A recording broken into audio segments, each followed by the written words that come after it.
Alors bonjour à tous, donc, je suis Marie-Cécile Dauger, je suis salariée de l'ASEI. Donc l'ASEI, c'est une association privée à but non lucratif reconnue d'utilité publique qui accompagne des personnes en situation de handicap à tous les âges de la vie. Alors je suis aujourd'hui parmi vous au titre du mandat que l'ASEI porte pour la mise en œuvre des prestations d'appui spécifiques sur les troubles cognitifs. Donc nous portons ce mandat depuis 2018. Et donc, on va effectivement, avant de rentrer dans le vif du sujet, vous expliquer un petit peu le chapeau de ce que sont les fonctions cognitives. Je tiens juste à remercier donc Marc Guerrier de Dumas et toute son équipe, ainsi que Pierre Jolidon et toute son équipe du Handipact, voilà, pour l'organisation de cette journée. C'est toujours intéressant pour nous de venir à la rencontre d'employeurs en direct. On fait beaucoup de visio et de webinaires, mais c'est vrai qu'être parfois dans un échange et un contact direct et de pouvoir répondre à vos interrogations et à vos questions, c'est aussi très intéressant pour nous. Alors, les prestations d'appui spécifiques, l'ASEI ne les met pas en œuvre seule, bien au contraire. Nous sommes 6 associations, nous sommes un regroupement de 6 associations sous forme de groupement solidaire. Vous voyez sur la carte que nous intervenons donc dans toute la région Occitanie. Côté ouest, aux côtés de l'APAJH et de l'IMCA, qui seront présents avec des intervenants donc ce matin. Et côté est, avec l'association Paul Bouvier, l'ADRH et l'UGCAM. Donc effectivement, l'ensemble de l'équipe, ça représente à peu près une vingtaine d'équivalents temps plein. C'est une équipe d'intervenants, alors on les appelle des conseillers spécialisés, mais en réalité vous avez donc des chargés d'insertion spécialisés dans le champ du handicap, vous avez des ergothérapeutes, vous avez des psychologues, des neuropsychologues, vous avez également du temps d'ergonome, et aussi une orthophoniste, mais qui n'intervient évidemment pas dans du soin.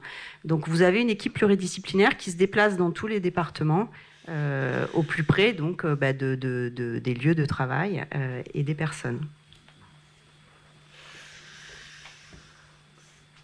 Alors, juste quelques chiffres en introduction. Les prestations d'appui spécifiques pour les troubles cognitifs qui sont financées donc, par l'AGFIP et le FIP, pour l'année 2023, on est déjà à 793 passes qui sont démarrées, sachant qu'une passe, ça peut durer la plus courte, 2 mois, ça peut aller jusqu'à 9 mois, 12 mois, 18 mois. Donc vous voyez qu'on en démarre quand même un certain volume, là, à peu près 72 en moyenne tous les mois, qui donc se cumulent. Donc chaque intervenant va suivre et accompagner en général entre 50 et 60 personnes, ce qui est important. Seulement 3% sont prescrites par des employeurs publics, donc vous avez de la marge, vous pouvez nous solliciter davantage. 59% sont prescrites par des Cap Emploi, 20% par Pôle Emploi et 17% par la mission locale. Bien sûr, dans les prescriptions de Cap Emploi, il peut y avoir des situations de maintien dans l'emploi et on peut retrouver aussi derrière le secteur public. Alors, je rentre un petit peu dans le vif du sujet, juste pour faire un petit chapeau et expliquer ce qu'on met derrière le terme donc, de troubles cognitifs dans le cadre des PASS. Donc, les différentes fonctions cognitives, ça désigne tout un ensemble de capacités dont nous disposons pour percevoir, analyser le monde qui nous entoure, traiter des informations que nous recevons des autres, interagir avec eux, planifier des activités, puis aussi savoir prendre un petit peu de recul par rapport à ces activités que nous menons au quotidien. On peut citer parmi les fonctions cognitives l'attention, la mémoire, la perception, le langage, la motricité, la reconnaissance des émotions, aussi les fonctions exécutives qui nous permettent d'avoir des stratégies pour résoudre des problèmes. Et quand une ou plusieurs de ces fonctions sont perturbées, on va alors parler d'un trouble cognitif. Notre rôle, justement, dans le cadre des PASS, ça va être d'analyser finement les répercussions de ce trouble et d'évaluer la façon dont il se manifeste dans une situation donnée de tâches professionnelles, alors à venir ou avérées, ou dans une situation de formation. mais aussi pour un individu en particulier. Et j'insiste beaucoup sur cette notion d'individu en particulier, parce qu'en effet, il y a une complexité dans le fonctionnement cérébral qui fait qu'il y a vraiment une diversité très importante des différentes atteintes cognitives, mais aussi une diversité en raison des conditions psychologiques dans lesquelles se situe la personne ou de son environnement. Donc notre rôle, c'est justement d'aller vraiment connaître la façon dont la personne fonctionne pour analyser finement la façon dont les répercussions du trouble se manifestent. Et ça peut être extrêmement varié d'une personne à l'autre, je dirais à handicap équivalent. Il y a énormément de possibilités de freins, de difficultés, comme il y a énormément de possibilités d'atouts. Et j'insiste aussi là-dessus parce que notre rôle, c'est aussi de détecter, de comprendre quels sont les atouts, les potentiels sur lesquels la personne va pouvoir s'appuyer pour une recherche de solutions de compensation. Dans le cadre des PASS, on est organisé par expertise parce que le champ est quand même assez vaste. Donc on a d'abord, dans les troubles qu'on appelle les troubles du neurodéveloppement, les troubles dits 10, donc le terme communément... dans la vie quotidienne, on parle de 10, mais on va vous donner les termes un peu plus scientifiques aussi après. 8% de la population. On va retrouver le TDA ou le TDAH qui concerne 6% des enfants et 3% des adultes. Et on va retrouver l'autisme, le trouble du spectre de l'autisme, TSA, avec 1 à 2% de la population. Cet ensemble de troubles, c'est ce qu'on appelle les troubles du neurodéveloppement, donc qui s'installent dès l'enfance. Et c'est très différent du coup du trouble acquis au cours de la vie, qu'on va aussi traiter dans le cadre des prestations d'appui spécifiques et qui concerne davantage une lésion cérébrale acquise au cours de la vie ou une maladie neurodégénérative acquise au cours de la vie. Voilà, il y a une grande différence entre un handicap vécu dès l'enfance, avec une personne qui s'est construite avec ce handicap, d'un handicap qui survient au cours de la vie. Là, globalement, vous avez donc l'ensemble des troubles cognitifs qui sont aujourd'hui traités dans le cadre des prestations d'appui spécifiques. Il n'y a pas le trouble du développement intellectuel aujourd'hui dans la PASS TCO. Demain, dans le futur marché de la GFIP et du FIP, le trouble du développement intellectuel sera intégré et on parlera du coup de PASS TND. Je vais maintenant laisser la parole pour un focus sur chacun de ces troubles aux différents intervenants. Donc d'abord Marie-Christine Gaillery pour la partie 10. Ensuite, vous aurez Joséphine Cutuli sur l'autisme de la PHJH et ensuite Jessica Lecos qui intervient pour l'IMCA sur tout ce qui est lésions cérébrales et pathologies évolutives. Je vous remercie.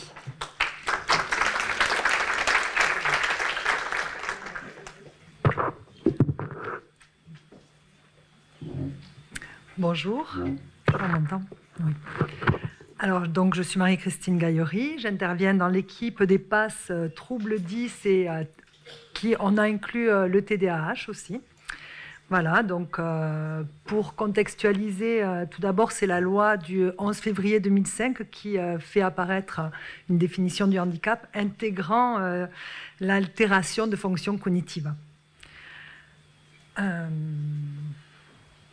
Donc, comme les intervenants précédents l'ont dit, l'invisibilité du handicap, elle est très importante. C'est une notion, bon, c'est pour ça qu'on est là aujourd'hui, mais c'est une notion qui a été théorisée. Le handicap, il n'est pas apparent, ce qui revient pour la personne à avoir des difficultés sans que l'entourage puisse comprendre ces difficultés. La personne peut cacher ses difficultés, comme on l'a dit. Effectivement, bon, ce n'est pas toujours agréable. Alors, dans le cas des troubles 10, ce n'est pas agréable de montrer qu'on a des difficultés à faire des choses qui ont été apprises au primaire, hein.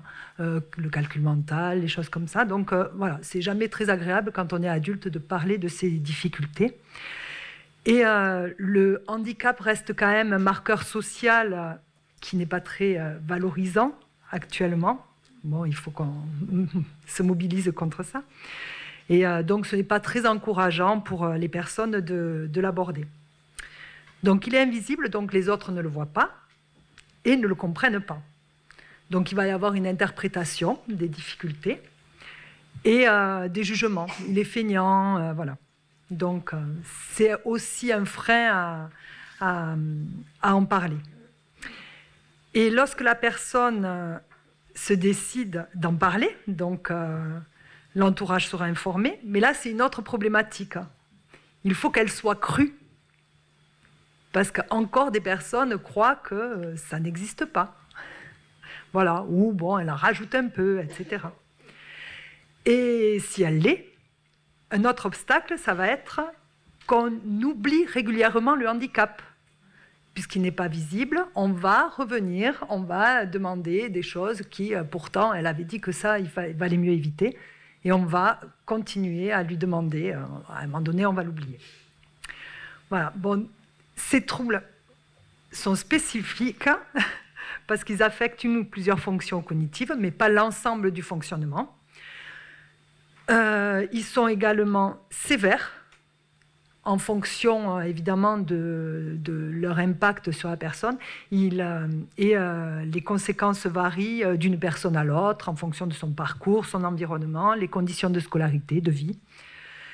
Et aussi en fonction de l'association potentielle de plusieurs troubles entre eux. Là, ça s'avère de plus en plus sévère.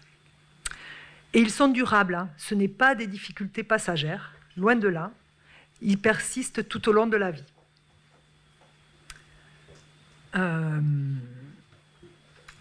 Donc les troubles 10 que vous allez pouvoir rencontrer en entreprise, que vous rencontrez habituellement,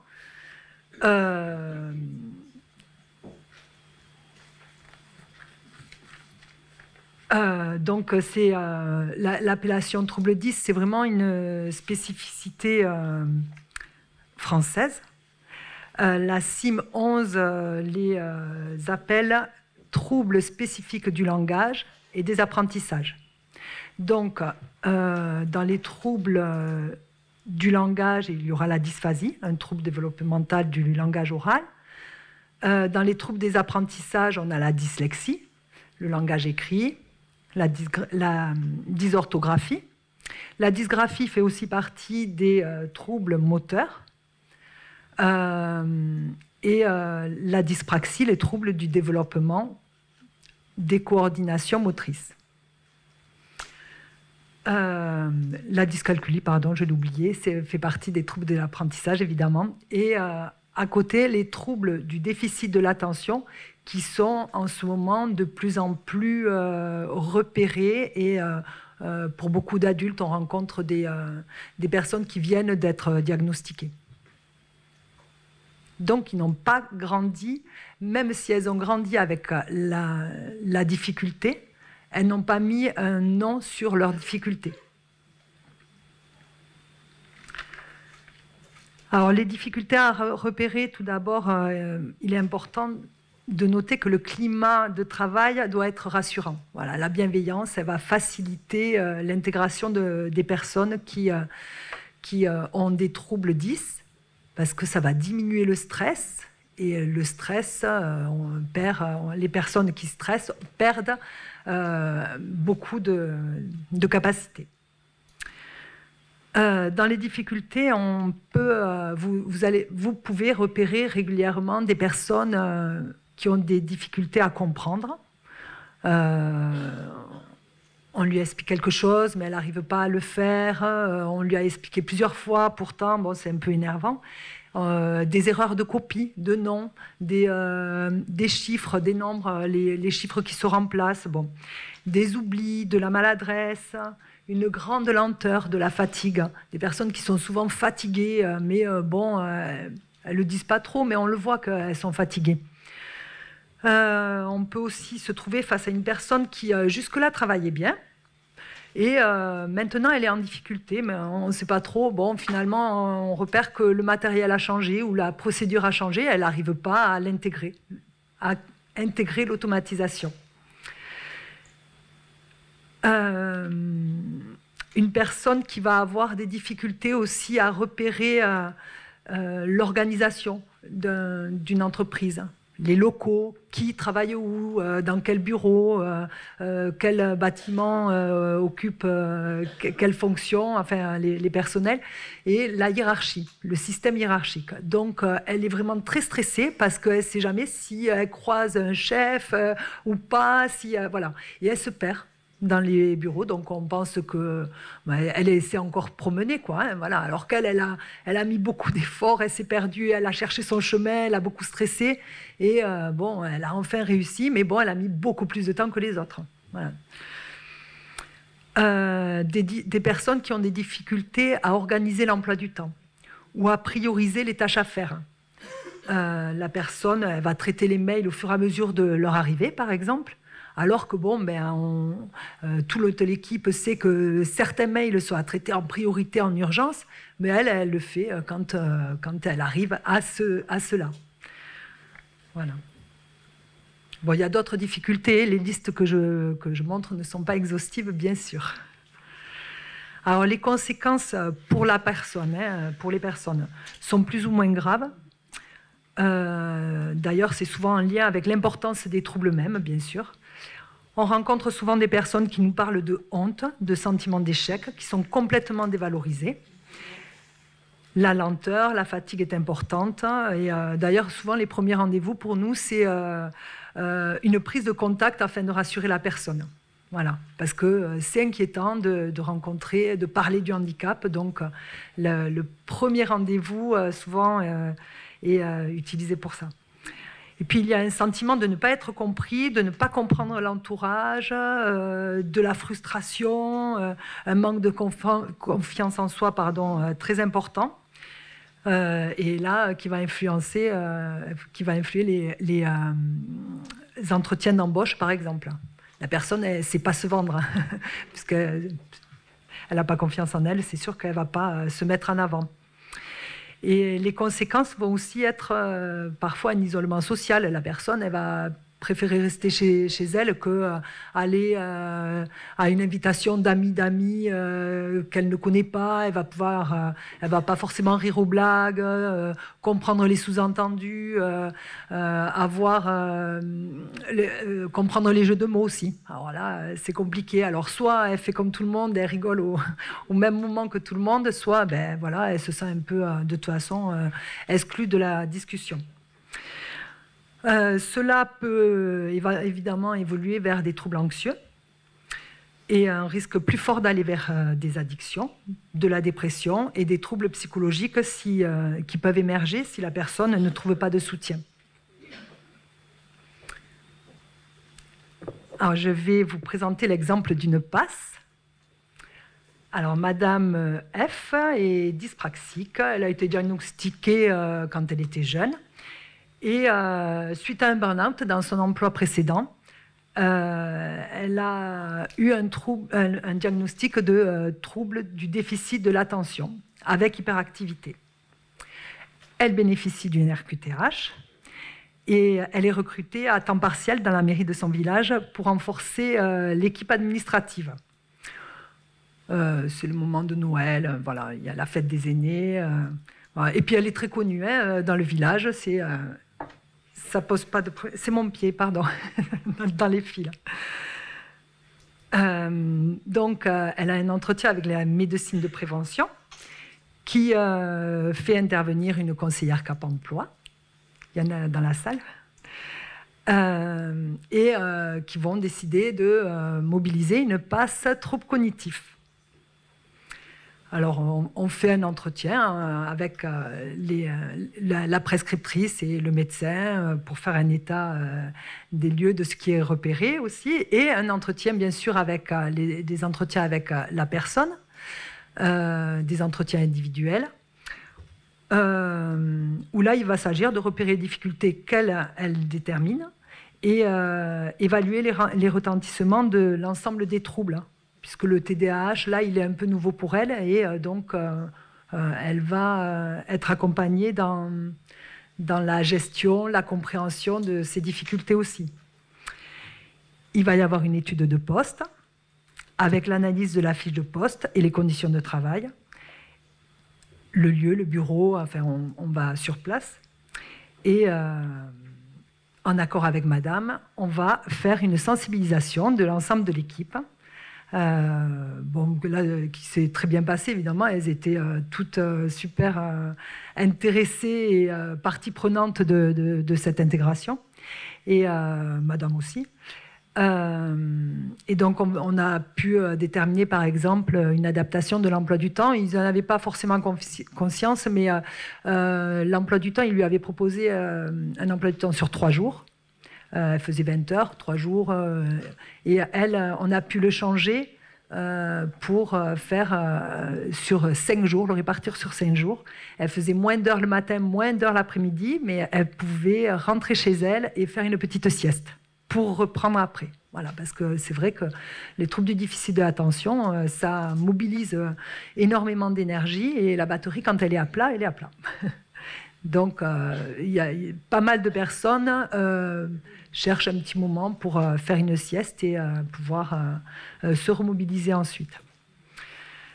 Dans les difficultés qu'on avait repérées, il y avait aussi le fait de ne pas être distraite sans arrêt. Donc, on a fait un prêt dans le cadre de la plateforme de prêt du matériel d'Occitanie, donc, que nous gérons également.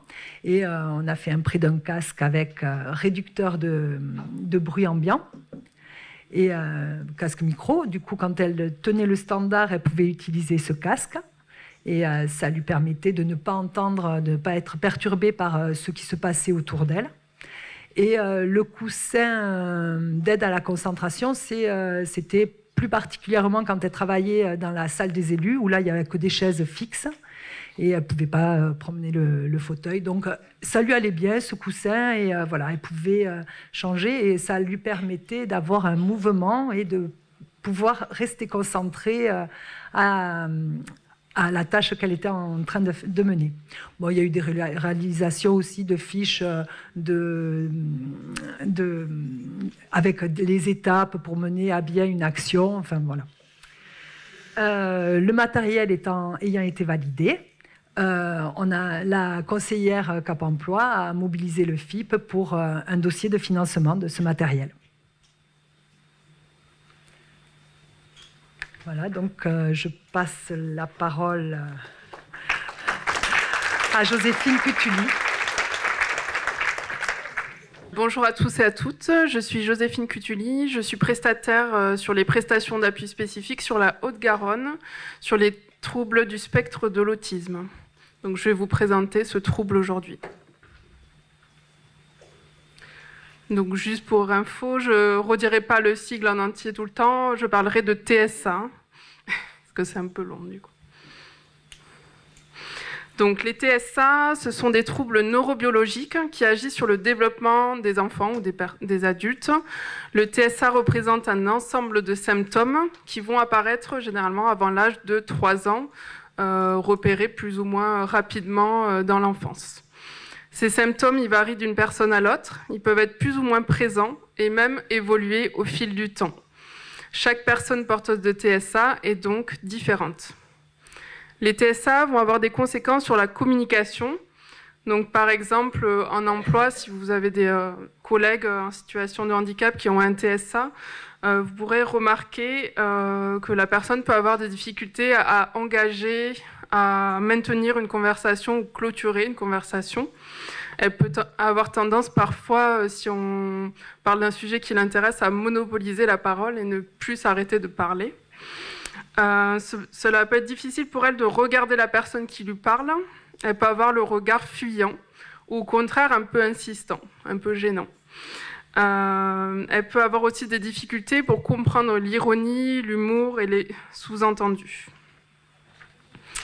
Donc le TSA a également des conséquences sur les interactions sociales. Donc la personne peut avoir du mal à comprendre, appliquer les codes sociaux. Donc les codes sociaux, c'est par exemple les formules de politesse. Ça peut être les saluts, ça va qu'on se lance, mais il ne saura pas forcément y répondre ou va y répondre un peu trop. Ça peut être aussi le fait de serrer la main, faire la bise aux collègues.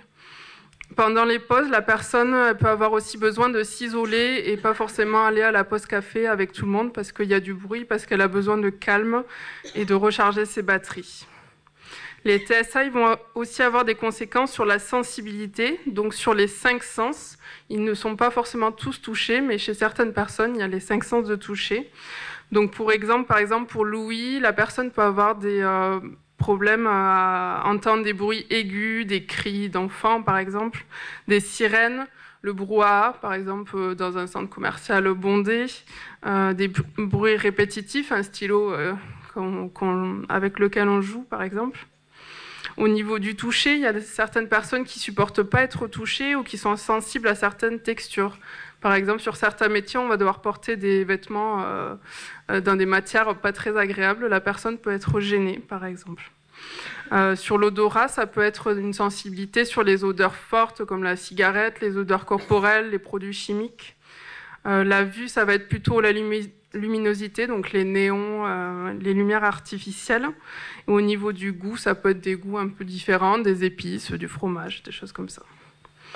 Il va y avoir aussi donc, un impact sur la gestion des émotions. Donc il peut y avoir une mauvaise gestion des émotions, donc la personne va tout garder en elle. Et ensuite, on va pouvoir noter des débordements, donc qui ne se font pas toujours sur le lieu de travail, mais ça peut arriver. Donc il peut y avoir des pleurs, de l'énervement, des propos inappropriés, ou un repli sur soi et de la rumination. Quand on rentre chez nous, on va se ressasser toutes les situations. La personnalité de la personne va également être affectée. On parle notamment d'une pensée rigide. Donc la personne peut avoir des difficultés avec tout ce qui change de ses habitudes, faire face à l'inconnu et un besoin de tout contrôler. Le comportement aussi est affecté. On peut retrouver des comportements répétitifs, des répétitions de mots, des gestes, des changements fréquents de position, le besoin de ranger, de classer, de trier par couleur, et aussi des gestes d'hygiène répétés. Donc avec le Covid, ça s'est un peu renforcé, ça, parce qu'il y a une angoisse par rapport, par exemple, au niveau du virus. S'ajoute à ces symptômes une fatigabilité, donc elle est supérieure à la normale. Donc tout le monde est fatigué quand il rentre chez lui, mais la personne avec un TSA va être doublement, voire triplement fatiguée. Cette fatigue, elle est liée au changement, aux imprévus, à l'effort que la personne va mettre dans la compréhension, au flot d'informations, tout ce qu'on va lui donner dans la journée, aux sollicitations et l'exposition aux stimuli. Donc les stimuli, c'est tous les bruits, la lumière, l'odeur, ce que je vous ai dit tout à l'heure. Donc après le travail, la personne va encore plus avoir besoin de calme, de faire des activités qui lui font du bien. Et parfois, la fatigue, elle est telle qu'ils ne peuvent pas assurer les tâches du quotidien. Donc on va avoir beaucoup de personnes, par exemple, qui commencent à un temps plein, qui ne vont pas pouvoir assurer les tâches, les courses, le ménage, etc. Donc des fois, on est obligé de passer sur un temps partiel. Dans ces conditions, la vie sociale, elle peut être restreinte. Donc je ne fais pas une généralité, il y a des personnes avec un TSA qui ont une vie sociale très remplie, mais voilà, pour beaucoup, elle va se limiter à la famille ou seuls, hein, s'ils sont célibataires. Et la fatigue générée par l'activité professionnelle, elle va amener à un isolement. Donc si vous lui proposez d'aller boire un verre après le travail, peut-être que parfois elle dira oui, ou sinon, elle déclinera parce qu'elle n'a pas forcément envie de se retrouver dans un bar avec du bruit et de la musique le soir après sa journée de travail. Donc, au niveau du diagnostic, il se fait sur la base des caractéristiques du comportement et du développement. On va faire passer à la personne des évaluations et observer son comportement. Donc, dans l'idéal, le diagnostic, il est fait dans l'enfance. Mais sur les prestations, on a beaucoup d'arrivées de personnes qui ont eu un diagnostic très tardif, souvent à la quarantaine, et souvent après un burn-out. Le diagnostic, il est émis par une équipe pluriprofessionnelle, donc c'est pas juste un médecin tout seul qui va faire le diagnostic. Il va être appuyé de différents professionnels et c'est lui qui valide le diagnostic. L'utilisation du mot spectre, il permet d'intégrer toute la diversité des troubles et de signifier l'évolution possible des personnes au sein de ce spectre. Donc ces troubles, ils peuvent parfois être accompagnés de déficiences intellectuelles, donc tout à gauche sur l'autisme sévère. On va avoir ensuite l'autisme modéré et l'autisme léger. Au niveau de l'autisme léger, on peut avoir du haut potentiel intellectuel, mais ce n'est pas automatique. Dans cet autisme léger, on va retrouver le syndrome d'Asperger, dont vous entendez sûrement parler. Alors, quelle attitude adopter quand j'ai quand j'accueille un nouveau collègue ou un employé porteur de TSA ? D'abord, c'est vraiment inclure la personne, l'impliquer dans les discussions, s'intéresser à elle, à ses intérêts pour créer du lien. Parce que, voilà, comme tout nouveau collègue que vous intégrez dans l'équipe, elle aura envie, voilà, qu'on s'intéresse à elle, mais elle n'osera pas faire le premier pas. Elle va être plus dans une phase d'observation au démarrage. Après, c'est vraiment l'impliquer. Ne pas hésiter à lui proposer de participer à des activités, donc dans le cadre du travail, un repas, un apéro, une pause café, ou en dehors du travail. Elle ne se sentira pas toujours capable de venir, mais elle appréciera qu'on lui propose et qu'on ne l'exclue pas. Sur la communication, c'est éviter autant que possible les phrases trop longues, les doubles langages, donc on disait tout à l'heure l'ironie, les jeux de mots. Soyez honnête, parce que ces personnes-là seront honnêtes et franches, et laissez le temps à la personne de répondre. Au niveau, donc j'ai rajouté en plus la solidarité, donc ça c'est valable pour tous. C'est vraiment, voilà, si vous la trouvez en difficulté, proposez votre aide, l'aider à comprendre une tâche, l'aider à faire fonctionner un logiciel, un ordinateur, etc. Donc au niveau des aménagements de travail, donc, ce qui est important dans le TSA, c'est déjà d'anticiper. Donc avant même l'embauche, même lors de l'entretien d'embauche, vous pouvez déjà mettre en place des choses. Donc l'entretien d'embauche, ça peut être tout simplement de laisser la personne venir avec un accompagnant. Donc ça peut être quelqu'un de la PAS ou un éducateur, etc. Avant l'embauche, c'est vraiment lui transmettre toutes les informations dont elle aura besoin sur le poste pour la première journée, lui indiquer où est le parking, comment on rentre, etc. L'accueillir autant que possible le premier jour. Et voilà. Donc après, on peut aussi lui proposer, donc si vous n'êtes pas à l'aise sur le tout début, ça peut être fait dans les semaines à venir, de sensibiliser le collectif de travail. Donc ça peut être l'équipe, ça peut être les managers, ça peut être tout le monde ensemble. Là, on peut parler de l'autisme en particulier ou du handicap en général. C'est adaptable en fonction du souhait de la personne et c'est pas obligatoire. Ça peut être fait dans le cadre de la PAS, du coup. Sur la prise de poste, vous pouvez lui faire un tour de l'entreprise, lui présenter l'équipe et les rôles de chacun et donner pourquoi pas un organigramme. On peut mettre aussi en place un tutorat ou un binôme de travail pour les premières semaines ou les premiers mois en emploi. Donc la durée est à définir avec la personne et l'équipe. Le but, c'est vraiment d'aider à la transmission du métier, des missions, des procédures de travail, transmettre les connaissances que vous avez pour qu'elle s'approprie le poste le plus rapidement possible. On peut aussi mettre en place un job coaching. Donc là, ça peut être dans le cas de la PAS aussi. Donc là, c'est une personne extérieure. Elle ne connaît pas le métier en question, mais elle est capable d'aider la personne sur l'organisation, la planification, l'organisation du poste de travail. On peut aussi adapter des documents de travail, des procédures et reformuler les consignes. Donc là, plus tôt vous nous sollicitez, plus l'intégration sera facile et on pourra maintenir vraiment la personne. Au niveau du repérage dans l'espace, donc là, c'est ne pas hésiter à montrer, expliquer le chemin pour aller à tel endroit. Donc là, c'est si la structure est grande, par exemple, s'il y a plusieurs zones, comme ici. Au niveau de la régularité de l'environnement, c'est éviter autant que possible les changements. Donc on ne peut pas toujours éviter. S'il y a un changement de dernière minute, il faut l'expliquer pour que la personne ait le temps de comprendre ce qui se passe. Sur la compréhension des consignes, donc c'est s'assurer de la bonne compréhension, de ne pas se contenter juste d'un oui-oui et reformuler si nécessaire. Sur les tâches, autant que possible, c'est faire appel, si vous en avez dans vos métiers, aux procédures de travail, aux méthodologies, à des consignes claires, montrer le plus possible les tâches, utiliser des supports visuels. Donc là, on peut vous aider aussi pour tout ce qui est affichage, pictogramme. Il y a aussi des applications qu'on peut mettre sur tablette ou sur téléphone pour la personne. Après, au niveau de la planification, donc c'est expliquer les étapes, par exemple, de la réalisation d'un projet. Si vous avez un projet sur plusieurs mois ou sur plusieurs semaines, fractionner les tâches autant que possible et l'aider à gérer son temps. Donc là, ça peut être faire un emploi du temps visuel. Donc ça aussi, on peut le faire en intervenant en entreprise. Et on peut aussi utiliser les timers. Donc c'est comme des chronomètres que vous avez en cuisine. Ça peut être sous forme de montre et ça permet à la personne de se repérer dans le temps. Après, donc, au niveau de la valorisation, donc ça va être source de motivation pour la personne. Ça peut être faire des briefings réguliers. Alors, c'est pas toujours possible tous les jours, mais peut-être une fois par semaine. Prendre 10 minutes pour expliquer un peu ce qui va bien, ce qui fonctionne bien, les pistes d'amélioration pour que la personne soit rassurée et puisse évoluer et continuer à être motivée. Sur les perturbations sensorielles, donc il arrive qu'on ne puisse pas prévenir certaines perturbations, par exemple une alarme incendie, un gros camion qui décharge juste à côté. La personne peut être très gênée, donc soit elle a un casque anti-bruit qu'elle a avec elle, soit vous pouvez lui permettre de sortir ou d'aller s'isoler du bruit. Au niveau des pauses, c'est important d'instaurer des pauses régulières. La personne qui va être sur un poste et qui est passionnée par ses tâches va pas se rendre compte que ça fait 4 heures qu'elle travaille et qu'elle a le cerveau qui chauffe.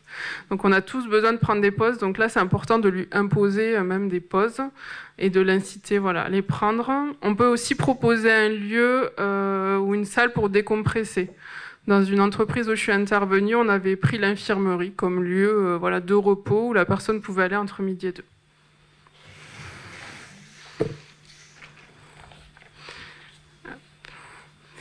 Et donc, je vais finir par une illustration d'un accompagnement en emploi.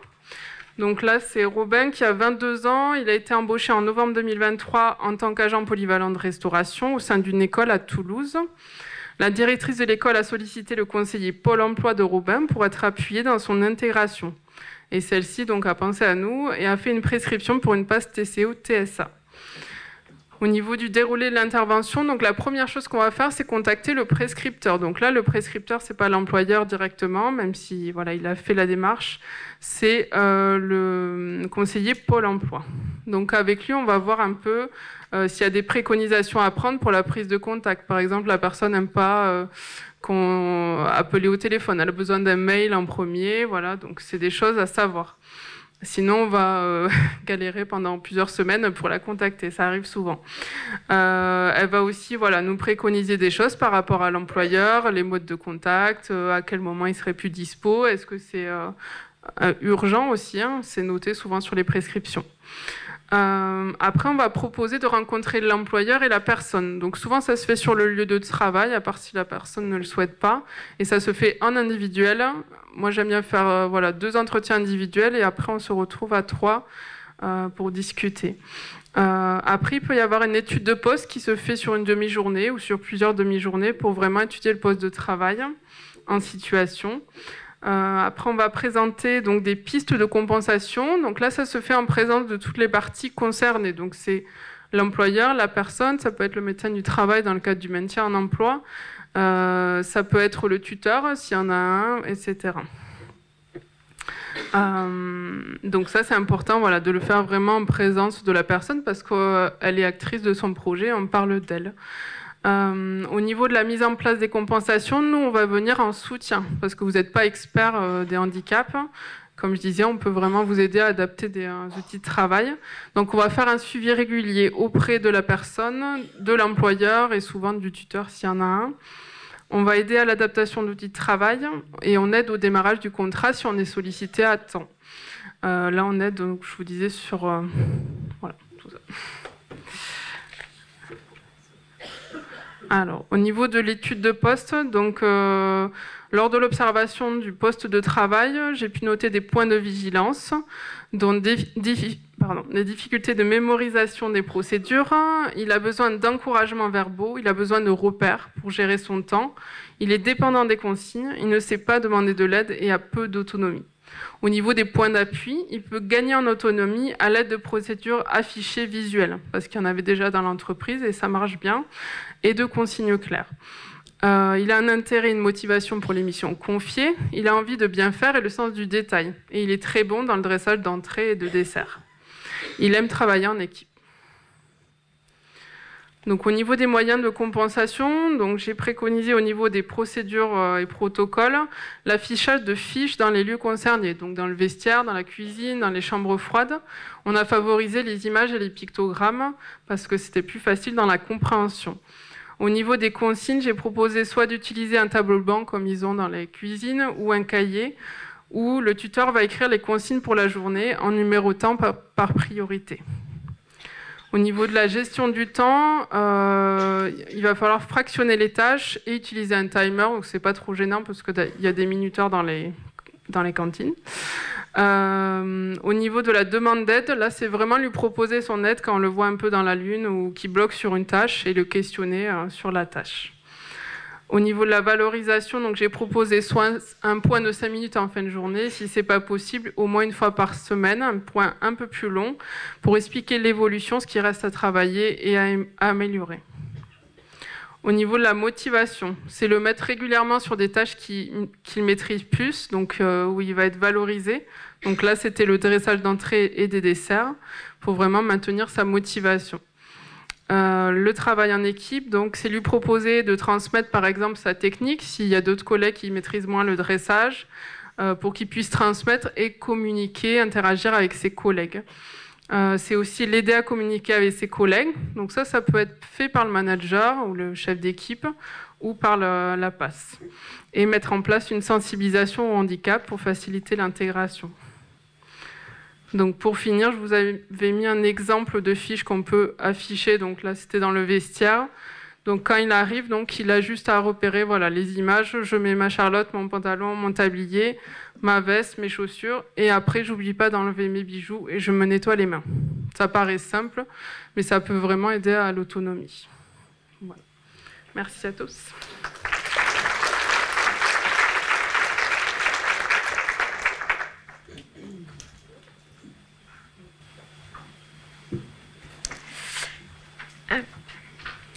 Alors bonjour, moi c'est Leco Jessica, donc je suis neuropsychologue sur les PAS TCO à l'INCa Occitanie. Donc aujourd'hui je vais vous présenter tout ce qui est lésions cérébrales et pathologies évolutives. Alors déjà pour commencer, qu'est-ce qu'une lésion cérébrale ? Donc il faut savoir qu'il s'agit ici d'un dommage qui est causé au cerveau, donc quel que soit l'âge, donc ça peut vraiment arriver n'importe quand, que ce soit pendant l'enfance ou à l'âge adulte. Ça peut survenir donc soit suite à un accident, donc par exemple un accident de voiture. Dans ce cas, on va retrouver par exemple tout ce qui est traumatisme crânien, accident vasculaire cérébral, donc AVC, tout ce qui va être épilepsie ou alors les tumeurs aussi. Donc c'est pas une liste très exhaustive, il en existe d'autres, mais ça vous donne des petites informations. Et dans ce cadre-là, donc suite à un accident, donc c'est important de savoir qu'il va y avoir vraiment un changement brutal dans le fonctionnement de la personne. Il y a un réel avant-après dans le fonctionnement. Ça peut faire suite également aussi à une maladie. Là, on va retrouver tout ce qui est maladie neurodégénérative. Donc, par exemple, tout ce qui va être sclérose en plaques, maladie de Parkinson, maladie d'Alzheimer, maladie de Charcot. Pareil, il en existe d'autres. Et là, par contre, on va remarquer des changements au niveau de la personne, des changements un peu plus progressifs. Ça va prendre un petit peu plus de temps. Dans tous les cas, ce qu'il faut retenir, c'est que suite à une lésion cérébrale, il va y avoir une notion de complexité et d'hétérogénéité, c'est-à-dire qu'en fonction des personnes, les répercussions vont être totalement variables, notamment si au niveau de la localisation de la lésion, ça entraîne des conséquences différentes. Et il y a cette notion aussi d'invisibilité qu'on fait que de dire depuis tout à l'heure, qui est importante parce que c'est quelque chose qui ne se voit pas. Donc d'où l'intérêt de rester en alerte et de savoir repérer donc, les répercussions. Et de manière générale, toute lésion cérébrale va généralement entraîner aussi ce qu'on disait des troubles cognitifs. Donc pour faire un petit focus sur donc, les conséquences d'une lésion cérébrale, donc comme on disait tout à l'heure, les lésions cérébrales entraînent des troubles neurologiques et également donc, des troubles cognitifs. Donc comme on disait, qu'est-ce que le trouble cognitif? Donc il s'agit ici c'est tout ce qui va être difficulté, donc une altération au niveau des fonctions cognitives, donc qui se trouve au niveau du cerveau. Donc il en existe plusieurs. Donc ces fonctions cognitives, c'est ce qui nous permet d'entrer en interaction avec notre environnement. Donc on va retrouver tout ce qui va être attention, concentration. Donc là, ça va être des personnes, par exemple, qui vont avoir des difficultés à rester concentrées sur une tâche, qui peuvent facilement s'éparpiller, se disperser, décrocher lors de conversations, qui vont avoir des difficultés pour gérer plusieurs tâches en même temps dans l'emploi, ou qui vont avoir des difficultés pour maintenir leur attention sur toute une journée. On peut retrouver aussi tout ce qui va toucher la mémoire, donc que ce soit de la mémoire à court terme ou à long terme. Là, on peut retrouver aussi dans l'emploi des personnes qui vont avoir des oublis fréquents, qui vont poser régulièrement les mêmes questions. Donc, mince, qu'est-ce que vous venez de me dire? Donc, on ne retient pas toutes les consignes. Quand on donne trop d'informations en même temps, voilà, il y en a beaucoup qui passent à la trappe. On peut retrouver aussi tout ce qui va être fonction exécutive, c'est ce qu'on disait tout à l'heure, c'est tout ce qui concerne tout ce qui est prise de décision, initiation, organisation. Donc là, ça va être des personnes, on peut repérer, qui peuvent avoir des difficultés à s'organiser, à gérer les priorités dans les tâches, à initier une action tout simplement dans l'emploi et à gérer les imprévus. On peut retrouver aussi tout ce qui va être vitesse de traitement. Donc là, ça va être pareil, des personnes qui vont être peut-être un peu plus ralenties, qui vont avoir un temps de réflexion un peu plus long et qui vont prendre un peu plus de temps pour réaliser les tâches. Donc voilà, là, vous allez me dire, oui, mais au quotidien, on est tous un petit peu confrontés à cette difficulté un petit peu de mémoire et de concentration. La différence, c'est que suite à une lésion cérébrale, c'est qu'il va y avoir ces difficultés-là de manière un peu plus importante au quotidien chez les personnes et qui va entraîner un réel handicap. Et c'est à ce moment-là qu'on va parler donc plus de difficultés cognitives, mais de troubles cognitifs. Et donc ces troubles cognitifs vont aussi entraîner donc d'importantes répercussions donc sur la vie personnelle, sociale et professionnelle. Et justement, parce que ça entraîne des répercussions au niveau professionnel, c'est là qu'on va intervenir pour proposer justement des moyens de compensation, parce que c'est des difficultés qui peuvent du coup se compenser. Donc on peut proposer différents aménagements. Donc là, je vous ai présenté une petite liste en fonction des fonctions cognitives touchées, ce qu'on peut mettre en place. Donc c'est une liste qui n'est pas vraiment exhaustive non plus, mais c'est pour vous donner des petites informations. Par exemple, si en emploi, on remarque qu'il y a des difficultés au niveau des fonctions instrumentales, donc c'est tout ce qui va être un petit peu au niveau du langage, si on voit que la personne a des difficultés de compréhension. Là, on essaie par exemple de laisser la personne s'exprimer jusqu'au bout, ou on peut essayer d'utiliser un langage très simple, avec des mots simples, très clairs. On n'hésite pas du coup à faire répéter et à reformuler aussi pour s'assurer donc de la bonne compréhension du coup pour la personne. On peut aussi proposer une dictée vocale si ça peut aider. Si on voit que la personne a des difficultés de concentration, là on peut mettre en place par exemple des casques anti-bruit. Si la personne par exemple est facilement distractible en emploi, dès qu'il y a le moindre bruit dans les open space par exemple, on peut nous proposer l'utilisation de casques anti-bruit, ou alors on préconise de mettre la personne dans un bureau seul pour du coup permettre une meilleure concentration. On peut essayer, par exemple, si la personne a des difficultés pour rester concentrée sur une longue tâche, donc on va essayer du coup de limiter les tâches longues. On préconise plus des tâches courtes ou pourquoi pas avec des pauses régulières pour que la personne puisse du coup un peu recharger ses ressources attentionnelles. Pareil, si la personne a des difficultés pour gérer plusieurs tâches en même temps, donc là on limite la double tâche et on préconise plus la monotâche. Donc là la personne on va préconiser que la personne fasse plus une tâche puis une autre, donc on en commence une et ensuite on se met à la suivante. On peut aussi préconiser de ne pas interrompre la personne, parce que c'est important, parce que certaines personnes qui ont des difficultés de concentration, si on l'interrompt, va totalement perdre un petit peu le fil de sa tâche. Donc ça va être important d'éviter d'interrompre la personne si on voit qu'elle est bien concentrée. Ensuite, pour compenser un petit peu les difficultés de mémoire, que ce soit à court ou long terme, si on voit que la personne a beaucoup d'oubli, déjà on la laisse prendre des notes, c'est important.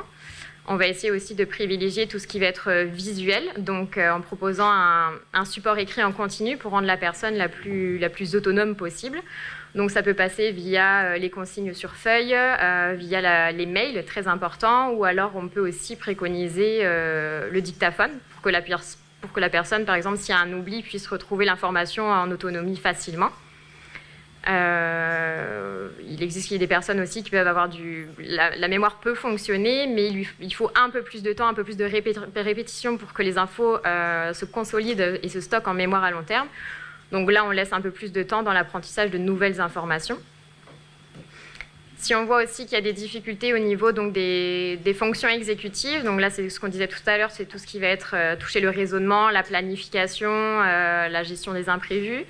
Là, on va essayer de proposer, par exemple, à la personne de constituer une checklist des étapes, des tâches étape par étape. Donc, ou essayer de gérer aussi, lui proposer des tâches, des listes pour la gestion des priorités. Donc, essayer de traiter les tâches les plus urgentes d'abord peut-être le matin, ou de fournir un planning pour justement avoir un environnement un petit peu plus organisé et cadré. Ça peut être aussi via la préconisation donc, d'un travail en binôme aussi, si la personne a des difficultés d'organisation.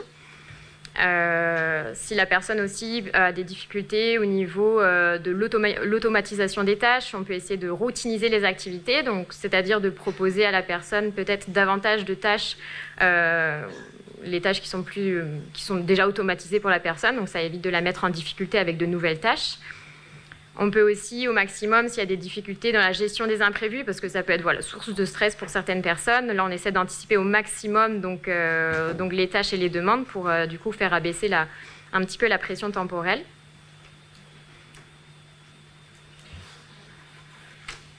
En parallèle donc, des difficultés cognitives, il y a d'autres, suite à une lésion cérébrale, il y a d'autres troubles qui peuvent être associés. Donc, on va pouvoir retrouver chez les personnes, suite à une lésion cérébrale, beaucoup de fatigabilité et des douleurs. Donc, il peut y avoir des douleurs chroniques, des troubles du sommeil. Donc, par rapport à ça, en emploi, on peut essayer de proposer tout ce qui va être d'alterner, par exemple, le présentiel et le télétravail pour que la personne puisse, voilà, chez elle, un petit peu mieux gérer ses phases de fatigue. On peut proposer aussi un aménagement de poste, donc peut-être le soir terminer un petit peu plus tôt pour que la personne, voilà, si elle n'arrive pas à rester du coup concentrée toute une journée ou qu'elle fatigue rapidement, du coup elle termine un petit peu plus tôt le soir. On peut s'orienter tout simplement aussi vers un temps partiel si on voit qu'il y a de la fatigue. Et c'est ce qu'on disait un petit peu aussi tout à l'heure, ça peut être préconisé aussi d'organiser un temps de repos directement sur le lieu de travail pour que la personne, au besoin, dès qu'elle sent qu'elle fatigue un petit peu, qu'elle puisse du coup aller se poser 20 minutes, faire des petites siestes pour du coup après repartir un petit peu dans de meilleures conditions. Suite aussi à une lésion cérébrale, on peut remarquer aussi des difficultés au niveau psychologique, donc avec des troubles de l'humeur et des émotions. Donc on peut retrouver des personnes qui vont présenter une très forte anxiété, un manque, une perte de confiance en soi, une vraie souffrance psychologique et également beaucoup de troubles du comportement. Par exemple, dans le cas du traumatisme crânien, on remarque qu'il y a beaucoup de troubles du comportement. Donc, ça peut être des personnes qui vont être plus facilement irritables, des personnes un peu plus impulsives, qui ont un manque en fait de contrôle et qui vont être aussi au niveau des paroles un petit peu sans filtre. Donc, ça peut être un petit peu compliqué dans le cadre du travail. Donc, par rapport à ça, c'est pareil, on peut essayer de compenser. Donc, pour les personnes qui ont de l'anxiété ou un manque de confiance en soi, on peut essayer d'encourager un petit peu chaque réussite. Donc, ça va être important pour les mettre un petit peu plus en confiance. On essaie d'opter pour la stratégie des petits pas. Donc là, on y va un petit peu petit à petit, au fur et à mesure, pour ne pas brusquer les personnes. Ça peut être aussi de soutenir donc, la prise d'initiative. Donner aussi un cadre clair on peut essayer aussi, donc, comme je vous disais tout à l'heure, dans le cadre surtout de troubles du comportement, de recadrer quand c'est nécessaire et d'accompagner donc le changement d'attitude. Mais alors, pour le coup, il faut y aller un petit peu plus vraiment avec tact, parce que c'est vrai qu'il faut savoir que certaines personnes, suite à une lésion cérébrale, peut ne pas avoir conscience de ces difficultés, donc elle souffre un peu d'anosognosie, un mot très compliqué pour dire que la personne n'a pas conscience de ces difficultés. Donc voilà, il faut y aller vraiment tranquillement parce que ça peut être un petit peu mal pris de l'extérieur. Mais c'est important de recadrer. Autre chose, au niveau trouble du comportement, il y a des personnes suite à une lésion cérébrale peuvent avoir aussi, mot très compliqué, une logorée. Ça veut dire que c'est des personnes qui parlent, et il faut pouvoir aussi recadrer un petit peu les discours. Et voilà, on peut aussi proposer une pause ou un report de rendez-vous quand on sent que la personne est trop anxieuse ou qu'elle n'arrive plus à gérer ses émotions. C'est des choses qu'on peut aussi proposer. Là, je voulais aussi vous proposer, donc, pour terminer, une illustration un petit peu pour que vous y voyez un petit peu plus clair sur le déroulé de nos interventions donc, dans l'emploi. Donc là, il n'y a pas de voilà, d'exemples précis, hein, je généralise un petit peu, mais nous, on intervient donc d'abord suite à une prescription, donc d'une prestation d'appui spécifique troubles cognitifs, donc généralement qui est prescrite donc, par les prescripteurs, donc ça peut être les pôles emploi, les Cap emploi, mission locale, comme on a vu tout à l'heure. Suite à ça, nous, on va faire un premier donc, entretien socio-professionnel. Donc, on va rencontrer la personne pour essayer d'avoir les informations un petit peu sur le contexte un petit peu de contexte médical, vie personnelle, vie professionnelle, et voir un petit peu les difficultés donc, observées que la personne perçoit dans l'emploi. Suite à cela, on va mettre en place donc, un bilan neuropsychologique où là, on va faire la passation de plein de petits tests cognitifs. Donc, c'est plein de petits exercices un petit peu de mémoire, de concentration, de raisonnement pour évaluer un petit peu les capacités de la personne et donc tout ce qui un peu fonctionne et dysfonctionne aussi pour pouvoir mieux les compenser. Suite à ce bilan neuropsychologique, généralement, on fait une évaluation ergothérapique, donc directement en situation de travail. Donc là, l'ergothérapeute va directement aller en emploi pour observer la personne sur les missions, pour y voir un petit peu plus clair sur les difficultés cognitives qui ont été rapportées. Donc ça, c'est les démarches qu'on met en place dans le cadre vraiment d'un diagnostic un peu plus approfondi. Hein. Des fois, dans toute prescription, dans toute prestation, en tout cas, on n'a pas l'utilisation toujours d'un bilan et d'une évaluation. Donc suite à ce diagnostic un peu approfondi, on va procéder donc à un temps de restitution de la prestation. Donc là, si on en emploi, c'est avec directement donc l'agent, le supérieur, ça peut être avec le référent handicap et le prescripteur, et au final avec toute personne qui peut être concernée.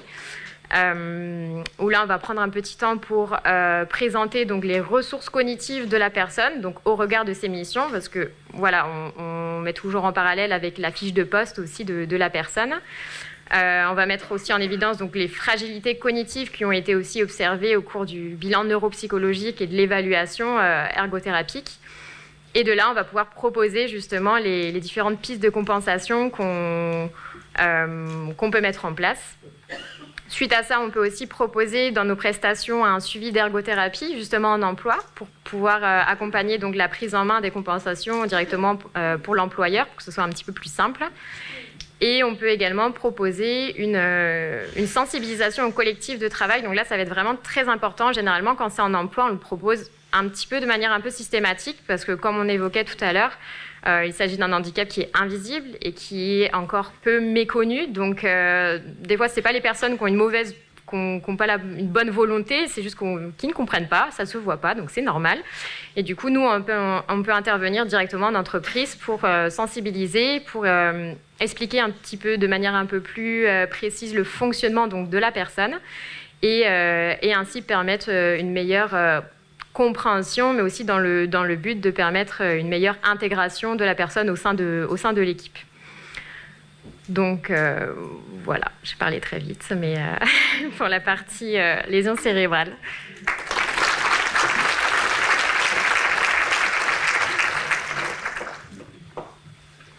Alors un grand merci à nos intervenantes pour cette présentation très claire et très complète, pour leur investissement aussi pour la préparation de cet événement. Et on a toujours besoin de s'appuyer sur des experts, donc merci à elles pour toute cette présentation. Alors on va passer à la suite. Avant, on va vous partager les petits dessins, parce que notre dessinateur a bien travaillé pendant toute voilà. Et en attendant, on va lancer la table ronde. Je vais demander à Brigitte Monnier et Valérie Lacompiamia de nous rejoindre ici, si on veut parler de scène. Pas vraiment une scène, mais voilà, nous rejoindre.